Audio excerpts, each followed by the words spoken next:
Hello buddies, let's go on. आज हम लोग इस वीडियो में पढ़ने जा रहे हैं क्लास 4 ग्रामर का chapter number 17 simple tense fully explained in Hindi. तो चलिए बिना देरी किए शुरू करते हैं। बाकी सारे चैप्टर का एक्सप्लेनेशन का लिंक इस वीडियो के डिस्क्रिप्शन बॉक्स में दिया हुआ है, आप जाके पढ़ सकते हैं। So let's begin with chapter number 17 simple tense. अब आप सोच रहे होंगे कि टेंस होता क्या है। Tense indicates when the action of the verb takes place. It shows the time of an action. A verb has three main times or tenses: the present, the past and the future. तो ये जो tense है ये indicate करता है कि जो भी वर्ब दिया हुआ है उसका एक्शन कब हो रहा है, उस एक्शन का समय बताता है, टाइम बताता है। इसीलिए जो वर्ब है उसके पास तीन मेन टाइम होता है या फिर टाइम को ही टेंसेस कहते हैं। फॉर एग्जाम्पल, जो पहला टाइप है वो है प्रेजेंट। प्रेजेंट को हम लोग हिंदी में वर्तमान काल बोलते हैं, यानी कि जो समय अभी चल रहा है। दूसरा टाइप है द पास्ट। द पास्ट मतलब भूतकाल, जो यानी कि बीता हुआ कल। तीसरा है द फ्यूचर। फ्यूचर मतलब भविष्य काल, यानी कि आने वाला कल। तो ये है तीन मेन टेंसेस ऑफ वर्ब। तो सबसे पहले हम लोग बात करेंगे सिंपल प्रेजेंट टेंस के बारे में कि इसका यूज कहाँ कहाँ होता है। पहला यूज है to express a habitual action. Habitual action वैसे एक्शन होते हैं जो कि एक हैबिट की तरह होते हैं, जो कि लोग रोज करते हैं। For example, dogs bark at the strangers. जब भी जो डॉग्स है वो अजनबी चीजों को देखते हैं या अजनबी लोगों को देखते हैं, स्ट्रेंजर्स को देखते हैं, तब उन्हें देख के भौंकते हैं। तो ये उनका एक हैबिट है, एक हैबिचुअल एक्शन है डॉग्स का। दूसरा है I go for a morning walk daily. यहाँ पे डेली लिखा है, यानी कि वो आदमी बोल रहा है कि मैं रोज सुबह मॉर्निंग वॉक पे जाता हूँ। तो ये उसका एक हैबिट है, हैबिचुअल एक्शन है। तो इसी टाइप के हैबिचुअल एक्शन को एक्सप्रेस करने के लिए सिंपल प्रेजेंट टेंस का यूज होता है। सेकेंड है to express general truth. General truth वैसे ट्रूथ होते हैं जिसे आप लोग बदल नहीं सकते, वो एक सच्चाई है। For example, The sun rises in the east. क्या कभी आपने सुना है कि जो सन है वो वेस्ट से या फिर नॉर्थ से या फिर साउथ से उग रहा है? कभी नहीं सुना है। तो सन जो है वो हमेशा ईस्ट से ही राइज करता है और ये एक यूनिवर्सल या फिर जनरल ट्रूथ है जिसे नहीं बदला जा सकता। दूसरा है God helps those who help themselves. God उन्हीं की मदद करते हैं जो खुद की मदद करते हैं, और ये भी एक जनरल ट्रूथ है जिसे हम लोग नहीं बदल सकते। तो यहाँ पे जो हम लोग सेंटेंस लिखे हैं उसके स्ट्रक्चर को देखते हैं। पहला है सिंगुलर सब्जेक्ट प्लस वर्ब का base form plus S slash ES. तो पहला जो लिखा है इसमें इसका एग्जाम्पल मान लीजिए हम लोग ये ले लेते हैं, ठीक है। इसमें क्या लिखा है? Singular subject. सिंगुलर सब्जेक्ट में जो द सन है ये क्या एक सिंगुलर सब्जेक्ट ही तो है, द सन। फिर लिखा है वर्ब का बेस फॉर्म। वर्ब का बेस फॉर्म यानी कि राइज। राइज जो है ये वर्ब का बेस फॉर्म है। तो राइजेस जो है वो एक वर्ड से आया है। कहाँ से आया? राइज से आया है। जैसे कि हेल्प से। हेल्प कौन से वर्ड से आया होगा? हेल्प से आया होगा। तो हेल्प हो गया या फिर राइज हो गया, ये सब बेस फॉर्म है वर्ब के। तो यहाँ पे हम लोग पहले वर्ब का बेस फॉर्म लिखेंगे, उसके बाद उसके आगे वर्ड के हिसाब से या तो एस लिखेंगे या फिर ईएस लिखेंगे। तो यहाँ पे एस लिखे हैं, क्या लिखे हैं? एस लिखे हैं। तो ये था इस सेंटेंस का स्ट्रक्चर। इसके लिखने के बाद बाकी जो सेंटेंस है उसको वैसे का वैसा ही लिखना है। तो ये था इस सेंटेंस का स्ट्रक्चर। अब ये जो सेकंड है उसका स्ट्रक्चर हम लोग देखते हैं इस एग्जाम्पल में। पहले क्या लिखा है? Plural subject. यहाँ पे देख सकते हैं डॉग्स लिखा है। डॉग्स क्या हो गया? प्लूरल सब्जेक्ट हो गया। फिर उसके बाद हम लोग वर्ब का बेस फॉर्म लिखेंगे। तो यहाँ पे बार्क क्या है? एक वर्ब का बेसी फॉर्म तो है और ये एक बेस फॉर्म ही है वर्ब का। इसके ये जो वर्ड है ये बार्क से ही आया है, तो ये क्या हो गया? वर्ब का बेस फॉर्म। और इसके आगे हम लोग एस या ईएस नहीं लगाएंगे क्योंकि इसका सब्जेक्ट प्लूरल है। अगर सब्जेक्ट सिंगुलर होता तब हम लोग एस या ईएस लगाते, लेकिन सब्जेक्ट क्या है? प्लूरल है। इसीलिए हम लोग वर्ब के बेस फॉर्म के बाद एस या ईएस नहीं लगाएंगे। उसके बाद पूरा सेंटेंस जैसा है वैसा ही लिख देंगे। तो ये था इन सब सेंटेंस का स्ट्रक्चर। दूसरा, अब हम लोग सिंपल प्रेजेंट टेंस के नेगेटिव एक्सप्रेशन को देखेंगे। नेगेटिव एक्सप्रेशन वैसे एक्सप्रेशन होते हैं जिसमें हम लोग no, not, does not, do not लगाते हैं, यानी कि मना कर देते हैं। नहीं वाला जो सेंटेंस होता है उसे नेगेटिव एक्सप्रेशन कहते हैं। So let's compare affirmative such statement, negative statement. Affirmative statement जो है वो एक रेगुलर सिंपल स्टेटमेंट है, उसका हम लोग नेगेटिव स्टेटमेंट देखेंगे। तो पहला स्टेटमेंट है my mother goes to the temple daily. मेरी माँ जो है वो रोज मंदिर जाती है। इसका नेगेटिव स्टेटमेंट हो गया my mother does not go to the temple daily. मेरी माँ रोज टेम्पल नहीं जाती। दूसरा है I go for a morning walk daily, मैं रोज सुबह मॉर्निंग वॉक पे जाता हूँ। इसका नेगेटिव स्टेटमेंट है I do not go for a morning walk daily, मैं रोज सुबह मॉर्निंग वॉक पे नहीं जाता हूँ।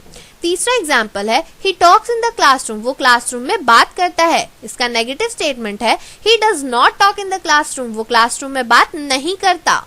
नेक्स्ट है my watch keeps correct time, मेरी घड़ी सही टाइम बताती है। इसका नेगेटिव स्टेटमेंट है my watch does not keep correct time, मेरी घड़ी सही समय नहीं बताती है। तो यहाँ पे जो हम लोग देख रहे हैं कि सारे सेंटेंस में हम लोग डज नॉट लगाए हैं, डू नॉट लगाए हैं, डज नॉट लगाए हैं और डज नॉट लगाए हैं। ये सब जो वर्ड्स है इसे लगा के हम लोग एफर्मेटिव स्टेटमेंट को नेगेटिव स्टेटमेंट में बदल रहे हैं। तो यहाँ पे जो सेंटेंस है जो कि हम लोग नेगेटिव में लिखे, इसका स्ट्रक्चर को देखते हैं। पहला है singular subject plus does not plus base form of the verb. तो मान लीजिए हम लोग इस सेंटेंस को देखते हैं। इसमें सबसे पहले क्या लिखे हैं हम लोग, सिंगुलर सब्जेक्ट लिखे हैं। यहाँ पे माई मदर क्या एक सिंगुलर सब्जेक्ट है। उसके बाद डज नॉट हम लोग लगाए हैं। उसके बाद base form of the verb, base form of the verb क्या है, गो है। गो क्या है, एक वर्ब का बेस फॉर्म है। तो सबसे पहले हम लोग सिंगुलर सब्जेक्ट लगाए, उसके बाद डज नॉट लगाए, उसके बाद वर्ब का बेस फॉर्म लगाए। उसके बाद जितने भी सेंटेंस है उसको वैसे का वैसा ही लिख दिया। जैसे कि टू द टेम्पल डेली, यहाँ पे भी टू द टेम्पल डेली है, तो ये जो सेंटेंस है ये चेंज नहीं होता, इसके पहले वाला चेंज हो जाता है। डज नॉट गो, यहाँ पे क्या है, गोज है, यहाँ पे गो है, तो यहाँ पे बेस फॉर्म लगाया जाता है। अब सेकंड देखते हैं प्लूरल सब्जेक्ट। जब हम लोग प्लूरल सब्जेक्ट का बात करते हैं तब वहां पे हम लोग डज नॉट की जगह डू नॉट लगाते हैं, उसके बाद फिर वर्ब का बेस फॉर्म ही लिखते हैं। तो ये था सेंटेंस का structure. Interrogative expression in simple present tense. Simple present tense का अभी हम लोगों ने नेगेटिव एक्सप्रेशन देखा था, अब इंटरोगेटिव एक्सप्रेशन देखेंगे। So let's compare affirmative statement और उसी का इंटरोगेटिव स्टेटमेंट। पहला है my mother goes to the temple daily, मेरी मम्मी रोज मंदिर जाती है। Does my mother go to the temple daily, क्या मेरी मम्मी रोज मंदिर जाती है। इंटरोगेटिव स्टेटमेंट वैसे स्टेटमेंट होते हैं जिसमें हम लोग क्वेश्चन पूछते हैं। ये हम लोगों ने सेंटेंस चैप्टर में पढ़ा था, अगर आपने नहीं पढ़ा है तो उसका लिंक डिस्क्रिप्शन में दिया हुआ है, आप जाके पढ़ सकते हैं। तो हम लोग ने इस स्टेटमेंट को एक क्वेश्चन में बदल दिया कि does my mother go to the temple daily. Next है I go for a morning walk daily, इसका इंटरोगेटिव स्टेटमेंट है do I go for a morning walk daily, तो इसका भी हम लोग क्या कर दिए, क्वेश्चन बना दिए। तीसरा है he talks in the classroom, वो क्लासरूम में बात करता है, इसका इंटरोगेटिव है does he talk in the classroom, तो इसका भी क्या बन गया, क्वेश्चन बन गया। फिर है my watch keeps correct time, इसका इंटरोगेटिव है does my watch keep correct time, इसका भी हम लोग क्या कर दिए, क्वेश्चन बना दिए। नेक्स्ट है सेंटेंस स्ट्रक्चर। ये जो हम लोग सेंटेंस बनाए इसका स्ट्रक्चर के बारे में हम लोग देखते हैं। Does plus singular subject plus base form of verb plus question mark. तो इस एग्जाम्पल को ही देख लेते हैं। सबसे पहले हम लोग क्या लिखे हैं, डज लिखे हैं, उसके बाद सिंगुलर सब्जेक्ट लगाए हैं, सिंगुलर सब्जेक्ट में क्या आ गया, माई मदर, उसके बाद base form of the verb लगाए हैं। तो ये है स्ट्रक्चर, ठीक है। उसके बाद जो ये जो सेंटेंस है टू द टेम्पल डेली, वो यहाँ पे भी नहीं चेंज हुआ है, यहाँ पे भी नहीं चेंज होगा। तो ये सेंटेंस लिखने के बाद क्या लगाएंगे हम लोग, क्वेश्चन मार्क लगाएंगे। तो उसी तरह से यहाँ पे भी दिया है कि जब प्लूरल सब्जेक्ट होगा, जब सब्जेक्ट सिंगुलर नहीं होके प्लूरल होगा, तब उसमें डज के आगे डज नहीं लगेगा, क्या लगेगा, डू लगेगा। तो डू प्लस प्लूरल सब्जेक्ट, उसके बाद फिर वर्ब का बेस फॉर्म, फिर सेंटेंस लिख के question mark. Simple past tense. तो हम लोगों ने सिंपल प्रेजेंट टेंस पढ़ लिया, अब पढ़ेंगे simple past tense. Simple past tense का कहाँ यूज होता है। पहला है to express an event that happened in the past. तो जो सिंपल पास्ट टेंस है इसका सबसे पहले हम लोग यूज वहां करते हैं उन इवेंट को एक्सप्रेस करने के लिए जो कि पास्ट में हुए हैं, बीते हुए कल में हुए हैं। For example it rained last night, मतलब कि लास्ट नाइट क्या हुआ था, बारिश हुआ था। तो यहाँ पे हम लोग बीते हुए रात की बात कर रहे हैं, तो पास्ट की बात कर रहे हैं।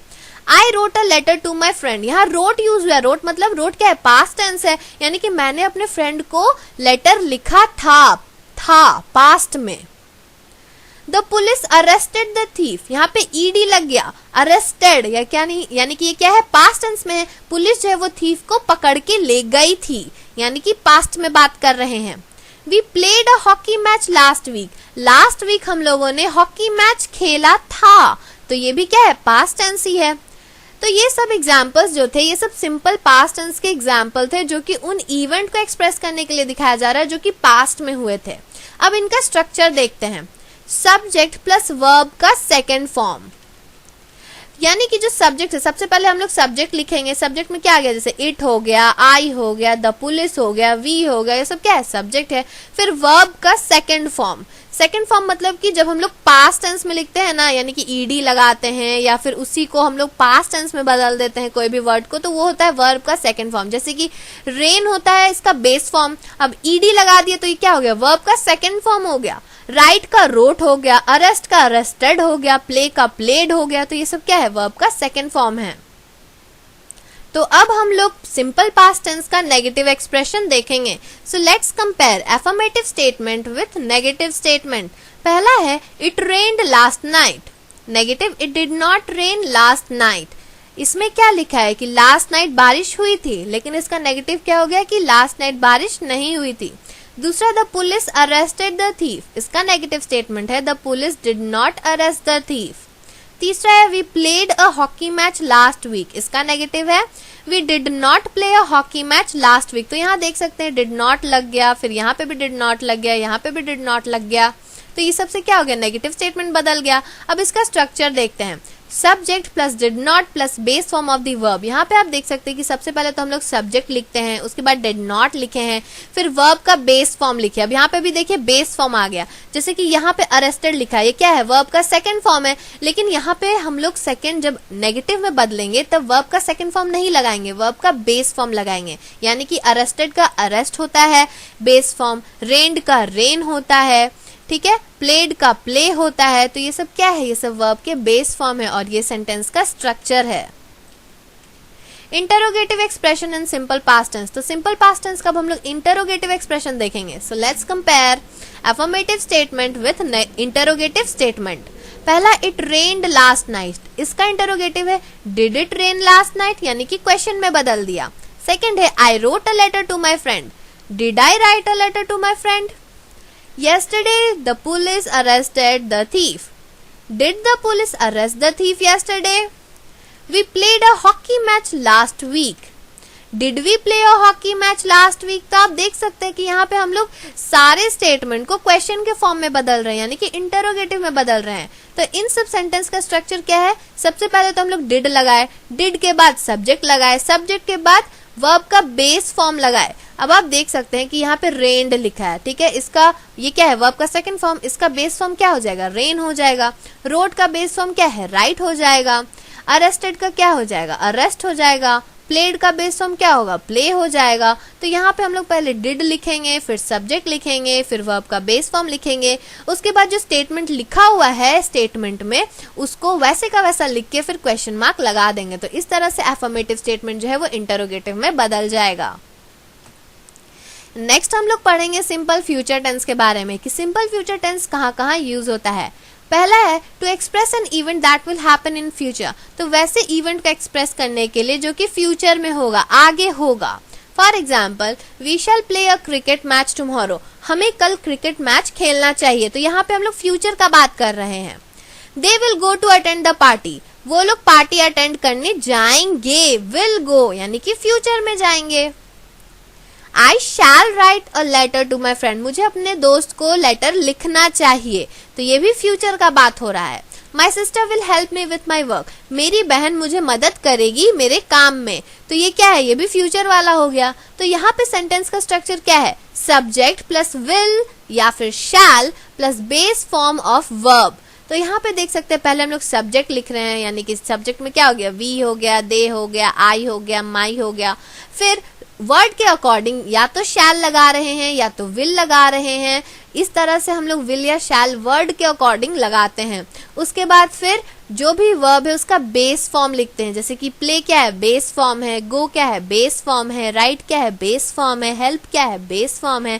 तो इस तरह से हम लोग सेंटेंस के स्ट्रक्चर को लिख सकते हैं, subject plus will slash shell plus base form of verb. Next है सिंपल फ्यूचर टेंस का negative expression. So let's compare affirmative statement with negative statement. तो यहाँ पे भी वही है, डज नॉट लगाएंगे, डू नॉट लगाएंगे, नॉट लगाएंगे, नो लगाएंगे, ये सब चीजों को लगा के हम लोग स्टेटमेंट को नेगेटिव बना देंगे। For example we shall play a cricket match tomorrow, we shall not play a cricket match tomorrow. तो यहाँ क्या लिखा है, हमें कल क्रिकेट मैच खेलना चाहिए, लेकिन इसका नेगेटिव क्या है, हमें कल क्रिकेट मैच नहीं खेलना चाहिए, नॉट लग गया यहाँ पे। फिर उसी तरह से है they will attend the party, उसका नेगेटिव क्या हो जाएगा, they will not attend the party. I shall write a letter to my friend, I shall not write a letter to my friend.